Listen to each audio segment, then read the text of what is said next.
This is the first time GCS students will be back in their classrooms at their desk since those snow events began nearly 2 weeks ago. WFMY News 2's Giselle Thomas is live. Giselle, I think some parents might be a little concerned about this plan to walk to the nearest corner. What does that mean? What does that look like? Yes, so I'm actually standing on one of the corners that is suggested. So on that list, it does say that South Benbow Road is on there, and we are standing right here at a corner. Now, things have been pretty quiet. As we know, it's a few hours early before we know that delay starts. But if you're able to stand here and also kind of be a bit of a supervisor, that just helps also with security at the time. The main reason for this is just because once we get deep into certain neighborhoods, the concern is some of the ice on the road.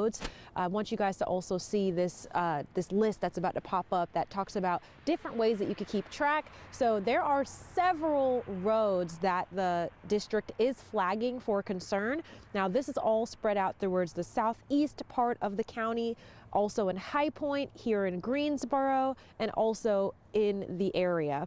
Now make sure that as you're looking out, GCS nc.com/snow. That's the best way for you to take a look at that list and how it applies to you in your neighborhood.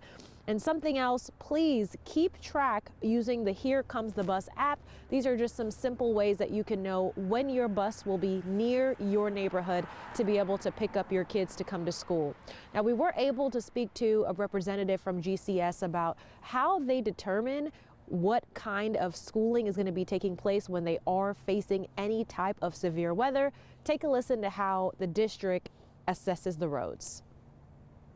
And every day in the afternoons, we have about a dozen folks who will go out and check roads, check the schools, the bus parking lots, the sidewalks.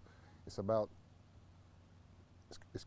made up of like the supervisors and some of the administration staff. And then they'll take pictures and they'll send them back to the executive director, and she'll put all that stuff together. Then they'll have a meeting with the cabinet of Guilford County Schools. And some of you may be asking, why a 2-hour delay? The district says that having that additional sunlight also helps drivers to be able to pass on the road safely. It also allows the sun to come up, and that means some of that excess ice or snow on the roads can melt.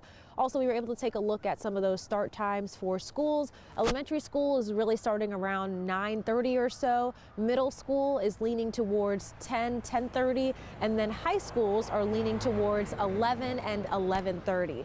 I was just checking to see that actually is a snowplow that looks like it is headed on the way in its direction. We know that crews have been working really hard, just continuing to clear out any remaining ice that's on the roads.